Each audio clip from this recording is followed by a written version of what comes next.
औरत के जब 5 साल तले कोनो बच्चा ना भइल तो वे गइल महान पंडित भी। पंडित जी सहज उपाय बतैलन कि एक कन्या अपना पति के बोला कि 10 दिन जा करके बद्रीनाथ लड़का खातिर रोज दीप जलावा। कन्या वह कैली। बहुत दिन के बाद फिर पंडित जी उनका घरे अलन तो देखलन कि 10 गो बच्चा उनका घरे खेलत रहन सा। पंडित जी कन्या से कहलन कि हे कन्या, हम बोले रही नु कि केदारनाथ बद्रीनाथ जब दीप जलेबू तो तहरा बच्चा होयन सा। कन्या बोली कि हाँ बाबा, जवन कहनी उ सत्य भइल। तो पंडित जी पूछलन कि लइकन के पापा कहाँ बड़न?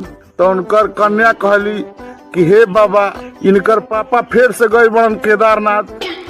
पंडित जी पूछलन उ कहेला? तो कन्या कहली हे बाबा, देखत तो बैले बानी 10 गो, अब गइल बड़न, अब के दीप बुतावेला।